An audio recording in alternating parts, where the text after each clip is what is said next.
Bienvenidos al portal del Villegas. Y dicho sea de paso, antes de nada, me he percatado leyendo, por cosa que es rarísima vez hago, pero me insistieron aquí en mi casa, que leyera comentarios que aparecen en YouTube, donde mucha gente ve ahí, no en el portal propiamente tal, sino que en YouTube, estos videos y que digamos, por lo menos 99-98% son muy favorables y muy cariñosos además, y quiero agradecérselo a todos ustedes, a los que han convertido el ver este video de lunes a sábado en una costumbre. Y eso, primera cosa, así un saludo para todos ustedes, un abrazo, muy agradecido, y espero que les siga gustando lo que yo pueda ofrecer acá. Y segunda cosa, me pidieron que saludara de cumpleaños a don Alejandro Hernán Ramírez, un compatriota nuestro que vive en Noruega y parece que ve religiosamente este programa. Esos son los milagros de internet que hace desaparecer las distancias, los tiempos. Recuerdan ustedes que había alguna época no muy lejana en que una persona que viajaba a otro país, desde luego en un barco, no en un avión, era un tema de separación casi total. Las cartas se demoraban meses en llegar. Era como estar en otro mundo. Ahora una persona está en el otro extremo del mundo y en un instante nos manda un WhatsApp con video donde lo vemos prácticamente en directo ahí donde está. Así que Alejandro, que vive en Noruega, ve este programa como lo ven otros compatriotas que viven y que me mandan mail, que viven en Estados Unidos. Me han llegado mail de Nicaragua pidiéndome que hable de la situación que viven en ese país. Me han llegado mail de Argentina, de España, de Ucrania, ven ustedes. Y quién sabe en qué otras partes más hay chilenos que ven el programa. No creo que sean los ucranianos que estén viendo este programa. Así que insisto, un gran saludo para Alejandro Hernán Ramírez. Y le agradezco, de hecho mantuve una cierta correspondencia con él a propósito del tema de la marihuana. Y siguiendo con los visitantes y con las personas que se comunican conmigo, voy a leer 3 mails sobre distintos temas. Algunos me han dado su nombre sin decirme nada, otros me lo han dado pidiéndome que sean leídos si los leo sin dar nombre. Y yo en general, me lo pidan o no, voy a seguir la política de no dar nombres para evitar vendetas de los grupetes de siempre. Salvo que me pidan explícitamente que dé el nombre, pero eso ya no ha ocurrido. Aquí uno lo resumí un poquito, pero es interesante la serie de raciocinios que da este visitante a propósito del tema OVNI, que parece que ha interesado muchísimo. Y hace una serie de puntos que son los siguientes. Dice, primero, hay naves volando allá afuera. Ese es un hecho. Fotografiado, registrado por radar. Esos son los hechos que él empieza a examinar. Lo primero es eso, hay naves volando allá afuera. 2. Segundo, vienen obviamente de otros planetas. Obvio, puesto que no son del nuestro, no son objetos naturales, por lo tanto, tienen que venir de otro lado. 3. Para llegar acá, deben traspasar o viajar por enormes vastedades de espacio interestelar. Bueno, ahí no estamos tan seguros de dónde vienen, pero desde luego están viajando por el espacio y probablemente grandes distancias. 4. Para lograrlo deben poseer una tecnología que no entendemos. También eso es evidente. 5. Si tienen esa tecnología es porque han logrado superar su propia autodestrucción, que es un proceso de tecnología más simple y un derrotero muy común. Obvio también. 6. Si han logrado no autodestruirse, entonces es porque han alcanzado un nivel que armoniza el bienestar con su entorno natural, el equilibrio. Es razonable pensar que estas serían las civilizaciones más antiguas del universo. El universo tiene 14.000 millones de años. Bueno, posiblemente sean las sobrevivientes de esas civilizaciones más cercanas al centro del universo. La Tierra solo tiene 4.500 millones de años. 7. Si han logrado ese equilibrio, es posible que existan muchos planetas que también lo hayan hecho y sería posible una confraternidad de seres estelares. Puede ser. 8. Si dominaron esa dimensión física, cosa que está implícito en todos los puntos anteriores, y además transpusieron su propio nivel de autodestrucción, Es posible que dichas virtudes mentales y espirituales se hayan sublimado a otras capacidades dimensionales insospechadas que están descritas en algunos misterios de este planeta, en el nuestro, como telepatía, telequinesis, lectura del futuro, mesmerismo, resurrección, comunicación con seres de niveles aún mayores, posiblemente de otros universos y muchos más. Y así. Y hay unos puntos que se me saltaron aquí, pero que los dice él y que son obvios. Dice, seres de este nivel intelectual, tecnológico, no pueden tener absolutamente ningún interés en venir a la Tierra a hacer daño, a obtener alguna materia prima que la pueden obtener fácilmente si son capaces de viajar por el espacio y tener esa tecnología. No necesitan venir a depredar un planeta habitado para conseguir lo que ellos quieran. Así es que claramente yo pienso lo mismo. Estas entidades, que no me cabe duda que son reales, están haciendo lo mismo que hace un entomólogo que mira a un hormiguero y quizás de vez en cuando una hormiga más lista que las demás o más perceptiva que las demás se da cuenta que hay un rostro así inmenso al otro lado de un vidrio que los está mirando, pero ese rostro no hace nada, no dice nada, no se comunica, no dice quiero que me presenten a la reina de las hormigas, las mira nomás, está estudiando el comportamiento de las hormigas. Y eso es todo. Yo creo que somos más o menos las hormigas que están siendo contempladas. Después tengo otro mail completamente distinto de otra situación. Dice, soy un profesor de un liceo de la comuna XXX de Santiago y me encantaría que usted pudiera difundir y comentar algunas situaciones que nos han tocado vivir. En primer lugar, señalarle que vengo de una familia de izquierda, pero que esto no me enceguece. Además, estoy profundamente defraudado de ese sector. Continúa. Hoy en día los profesores debemos cuidarnos nuestras opiniones, pues si no coinciden con el discurso imperante, nos crucifican. La administración anterior, se refiere a Michelle Bachelet, le dio poder en extremo al estudiantado. Todas nuestras esperanzas estaban puestas en la actual, pero nada. Hay circulares de la Superintendencia de Educación que nos regulan hasta nuestra forma de hablar. Esto viene del gobierno anterior y el actual no hizo nada. Los liceos son tomados todos los años. Obvio que debe haber adultos detrás de todo esto y nadie hace nada. Otra vez, son los alumnos quienes mandan en estos liceos. ¿Y qué decir del tema de la famosa ideología de género? Se considera una verdad absoluta. Quienes disentimos tenemos que guardar silencio.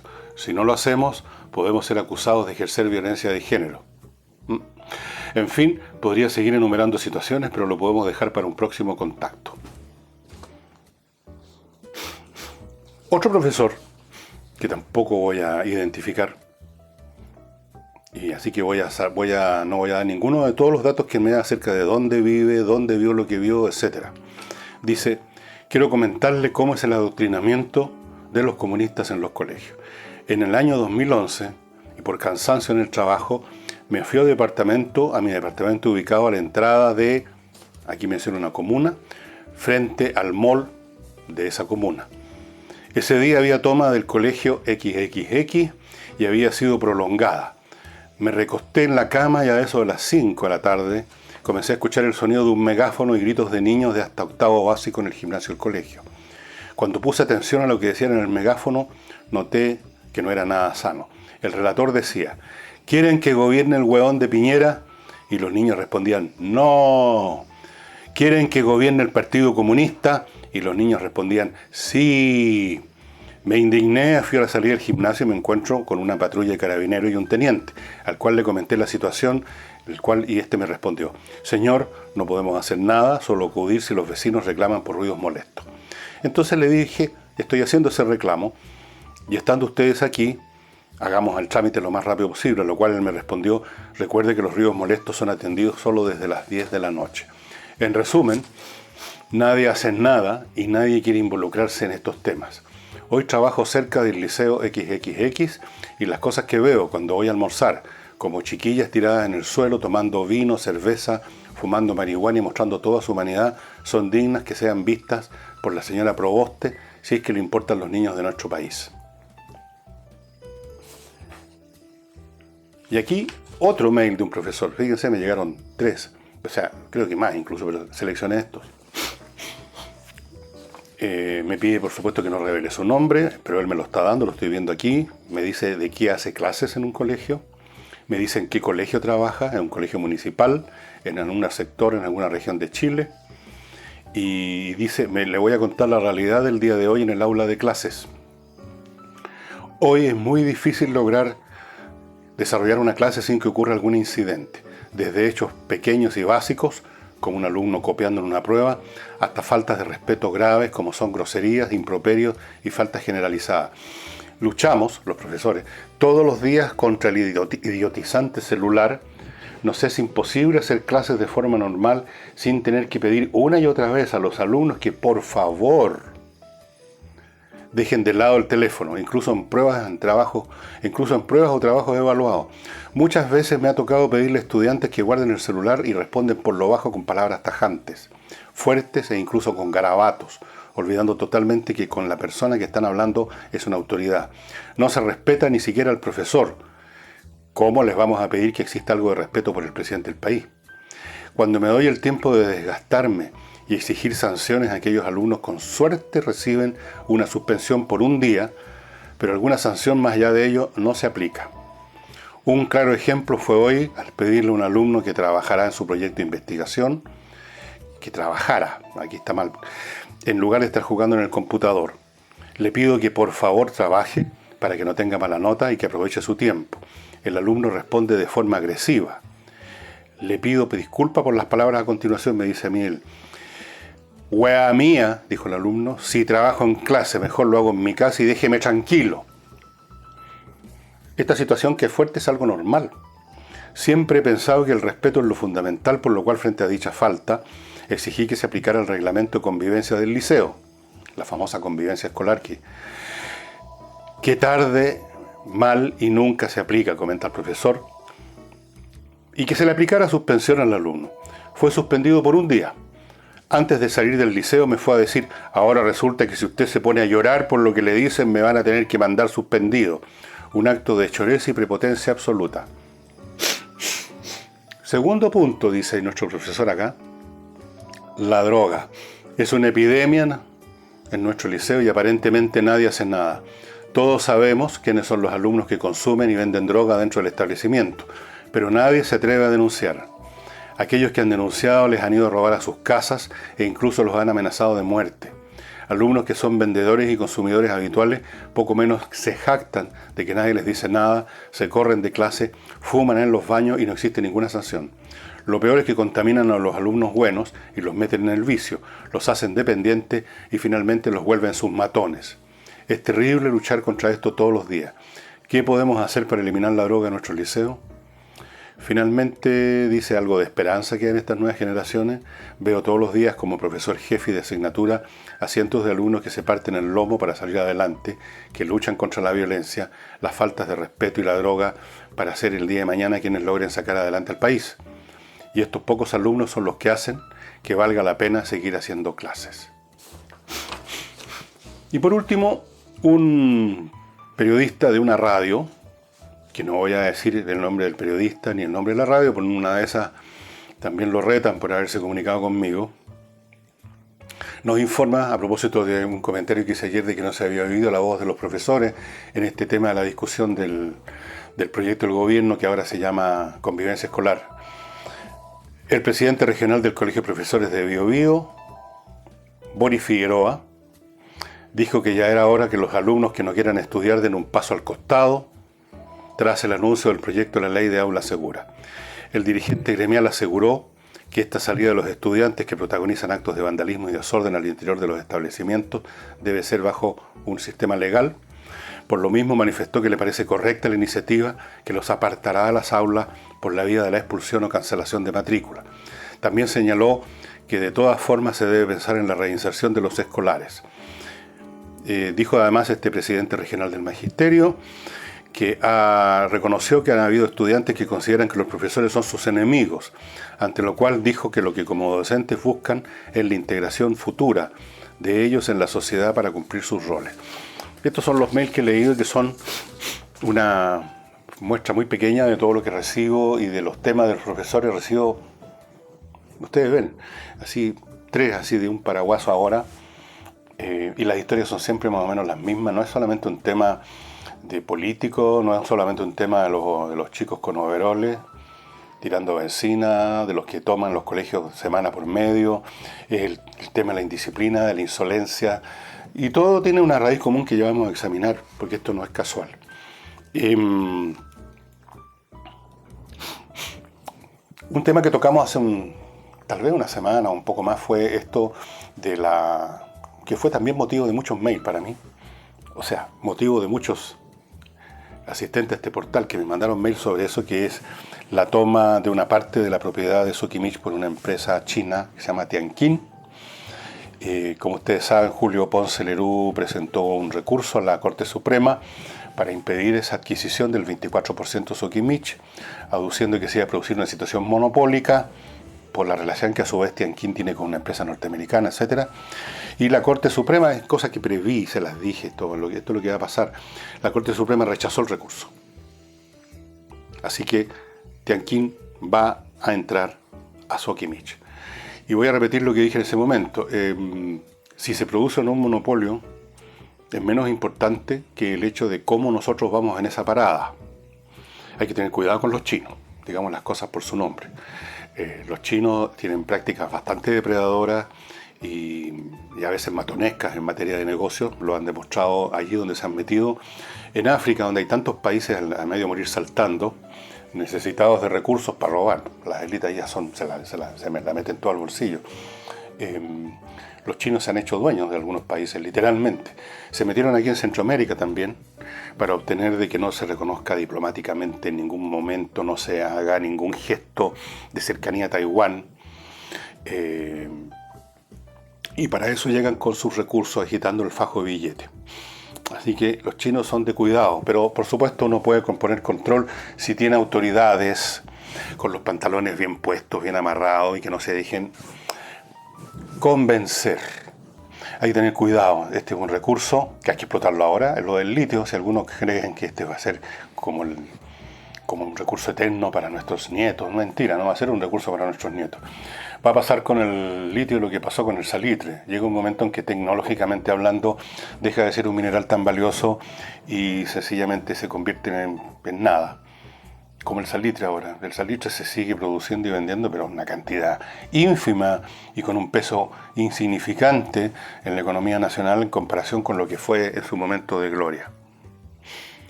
Otra noticia que casi no la podía creer, eso es una frase nomás, la verdad es que no hay cosa que ya no crea de lo que ocurre en nuestro país. Los culpables, que habían sido condenados, que habían sido citados finalmente por la justicia para cumplir con sus sanciones de la muerte de los Lusinger, se escaparon. Parece que la policía les dio como 10 días antes de ir a buscarlos a sus domicilios, y ya no estaban, por supuesto, les dio tiempo suficiente. Yo creo que en este gobierno, como en los anteriores, como en muchos gobiernos para atrás, no hay ninguna voluntad de meterse en este cuento. Hay más todavía, y ese es otro mail que no lo imprimí ahora para no asfixiarlos con tantos mails. De una persona que vive en el sur, que tiene relación con el aparato de justicia, y me decía que hay una montonera de gente que trabaja en el ámbito de la justicia, abogados, fiscales, la secretaria o el secretario de no sé qué cosa que está ahí en la maquinita, que están favoreciendo al grupo de la CAM o a ciertos personajes que se han convertido en sus ayudistas, que les filtran papeles, que los llaman por teléfono para darles aviso, que no cumplen con la ley. Si tienen que hacer un trámite, dejan pasar los días. Y esto no me extraña en absoluto porque tanto estas organizaciones propiamente tal, formadas por personas con nombre y apellido que todos conocemos, como llamémoslo la ideología con que se mueven, han llegado a un nivel de fortaleza que les permite hacer exactamente eso. Cuando una organización subversiva, o llámenla si ustedes quieren combativa, pónganle el nombre de fantasía que les parezca, pasa a cierto umbral de poder, todo cambia cualitativamente en la relación de la sociedad en su conjunto con ese grupo. Se hace temible. La gente que trabaja en las instituciones que supuestamente deben controlar o incluso combatir ese grupo, tienen miedo de entrar en las listas negras de ese grupo. Tienen miedo a la capacidad de acción incluso física, violenta, letal de esos grupos. Tienen miedo al descrédito porque la ideología de ese grupo ya empieza a permear a más y más gente y se empieza a convertir en un referente. Entonces tienen miedo a que los consideren reaccionarios, los consideren fascistas. Se empieza a producir una situación en el plano ideológico y en el plano físico, en el plano de las conductas, en que ocurre que las instituciones del Estado, todo el aparataje de ministerios, fiscalías, policía, esto, lo demás, ya todo el aparato, municipalidades, organismos municipales, toda la máquina estatal, desde los niveles más bajos a los más altos, se convierte en un cascarón vacío. Se convierte en algo que no tiene espíritu, vida adentro, motivo. Si alguno de ustedes ha ido a Europa, seguramente muchos de ustedes se han pegado un viaje que sea alguna vez en su vida y han ido por curiosidad a las grandes iglesias de las grandes capitales de Europa. Habrán notado más o menos el siguiente fenómeno que yo noté una vez en París, que fui, como hace todo turista, a la Notre Dame. Es una iglesia cristiana muy antigua.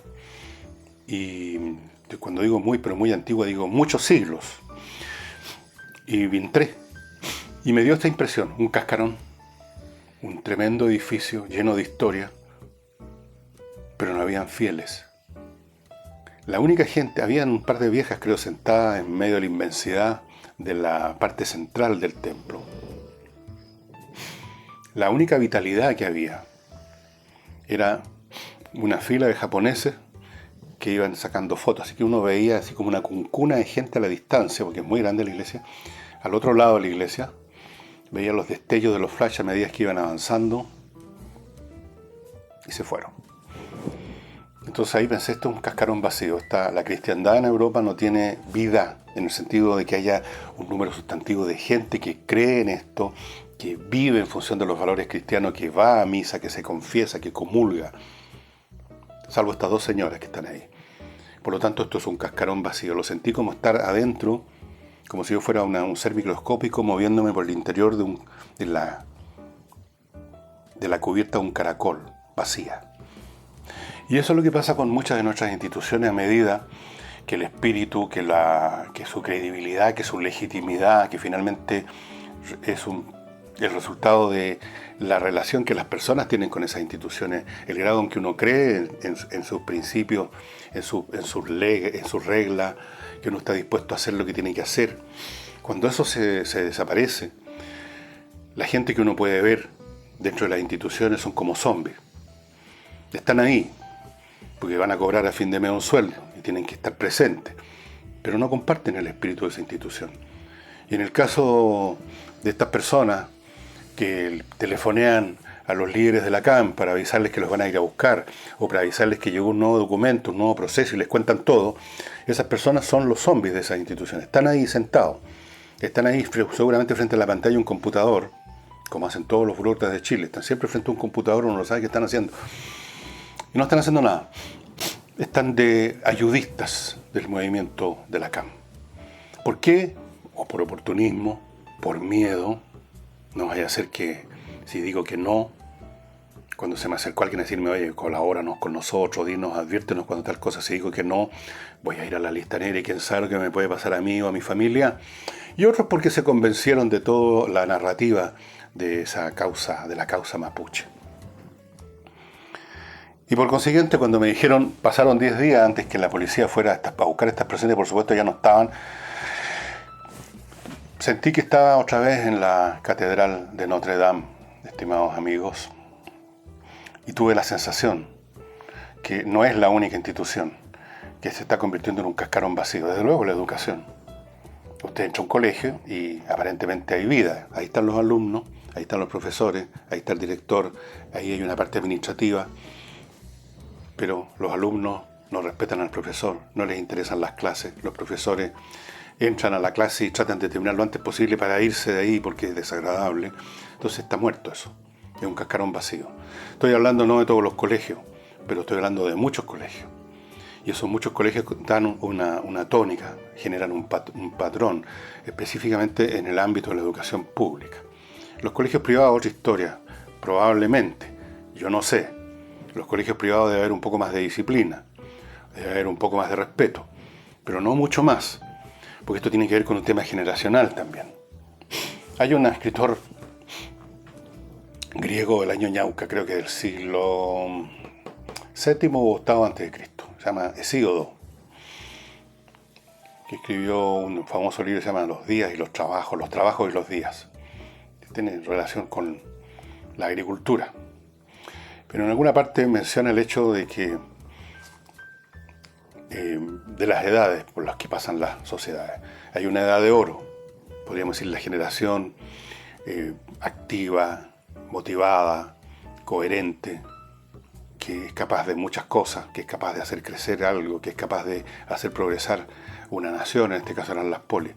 Después, esa generación de oro, esa edad de oro da lugar a la edad de plata, donde ya hay menos valor, porque se aflojó un poco la educación de los que venían a continuación, entonces es una generación, una edad de plata.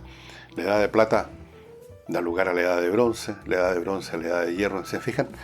Claro, una generación que descuida un poco el tratamiento de sus hijos, por todas las razones del mundo. Por ejemplo, en un momento dado en Chile, yo alcancé a conocer la etapa en que trabajaba el dueño de casa y la señora se quedaba en la casa, y estando presente ahí era un factor de educación, de formación tremendamente importante. Después empezó a llegar el momento en que ambos trabajaron por cambios tecnológicos, económicos, que abrieron oportunidades a un poco más de mujeres siquiera. Entonces empezó a haber un número no total, no muy grande, pero importante de familias con madres que trabajaban. Empezó a haber un número importante de familias con madres que se habían separado los cónyuges. Yo soy hijo de una familia de separados. Y entonces la madre trabajaba y también había un cierto descuido. Habían otras costumbres que estaban empezando a llegar. Entonces esa generación dio lugar a una generación un poco más despelotada, que yo conocí, que la vi aparecer en los años 60-70. Y esa generación más despelotada produce como consecuencia una todavía más. Y hemos llegado a un nivel en que la generación actual a los 13 años ya están fumando marihuana o consumiendo pasta base, algunos digo que todo, o bebiendo, casi todo, bebiendo como locos, o preñando a las pololas a los 13 años, o insultando a los profesores, haciendo lo que nos contaba este profesor, o importándoles un cuesco los estudios, pegados todo el día a la pantallita, intercambiando estupideces con otros que están haciendo lo mismo. Y entonces uno se pregunta, a su vez, esta generación, ¿qué generación va a crear? ¿Qué clase de país va a ser este? Por supuesto, como dice el profesor, hay un montón de cabros que entran en otras lógicas y que son los que van a hacer funcionar este país. Está claro. Pero es bastante seria la situación. Y ¿qué les puedo decir? Yo he sido acusado muchas veces de ser un hombre, muchas veces de ser un tipo pesimista, que yo veo solamente la parte mala de las cosas. No. Yo veo la parte buena de las cosas. Creo que hay una parte de esta generación actual que los más inteligentes, los mejor educados en sus casas, donde tienen padres y madres que se dan el trabajo de educar, de sancionar cuando corresponde, porque no hay otra manera de enderezar de repente que esa, y van a generar hijos que son personas que van a terminar siendo profesionales de provecho para ellos mismos y para todo el país. Por supuesto que hay, de eso depende este país, de ese grupo, de esos jóvenes que no salen a marchar todos los días y a vociferar y agitar causas de las cuales no han entendido nada, no han estudiado nada, no han leído nada. Porque tome usted cualquiera de estos cabritos que desfilan por cualquier causa y interróguelo, y da pena, no saben ni hablar, no saben dónde están parados, están simplemente como loros repitiendo frases. Bueno, siempre ha sido así, ¿eh? No crean ustedes que estoy diciendo una novedad. La mayoría de cada generación está formada por personas de recursos bastante limitados. La diferencia entre una generación a otra es que en una sociedad sana, progresiva, normal, capaz de crecer, esa parte mayoritaria de la generación que no tiene ninguna luces especiales, al menos están adiestrados, están domesticados. Sí, esa es la palabra, domesticados, están formados. para que, aunque sea su nivel no muy deslumbrante, puedan mañana ser trabajadores eficientes que llegan a la hora a su pega, que son padres adecuados, que son esposos o esposas adecuados y que cumplen con su trabajo por lo menos en un nivel razonable. Eso es absolutamente necesario. No basta con estos pequeños grupitos, digamos, superiores o más brillantes o más disciplinados o más trabajadores. Ese es el tema. El tema es que toda sociedad necesita una masa crítica de gente que tenga ciertas virtudes y no la estamos produciendo en este momento. En absoluto. Estamos produciendo una generación repleta de un sentimiento de los deberes que se les deben a ellos, de sus derechos, pero que no tienen la más mínima noción de lo que se les pide a ellos, de lo que se les debiera pedir, porque ya ni siquiera se atreve el adulto a pedirles algo a sus hijos, a los jóvenes, porque eso es represivo, eso es una carga inicua, eso no debe ser. Y no olviden que este programa está saliendo también, o va a salir esta noche. Puede que usted ya lo haya visto, incluso ahí lo esté viendo ahí. Aquí está los datos, antes que los memorice. Lunes a viernes a las 8:30 de la noche en Canal Tendencias Prime de GTD, Manquehue y Telefónica del Sur. Esto está en el cable y los canales son básicamente el 31, pero también el 841. Canal 31, para que usted vea mi humanidad ya en estado de total deterioro en pantalla ancha. Y sería todo por hoy. Mañana en el programa cultural les voy a presentar dos personas muy interesantes, o sea, dos autores. Así como el sábado pasado hablé de Stanley Loomis y de Crane Brinton, este sábado voy a hablar de mi amado, adorado Anatole France, del cual ustedes es muy probable que no sepan mucho, y otro autor más que voy a mantener en reserva, creo que lo tengo anotado en alguna parte, les puedo contar al tiro porque yo voy preparando el programa con anticipación. Así, un autor chino que me acuerdo que mi madre y la gente adulta de esa generación lo leían muchos los años 50. ¿Les digo quién es? Lin Yutang. Ya les voy a contar de ese personaje tan particular. Hasta mañana.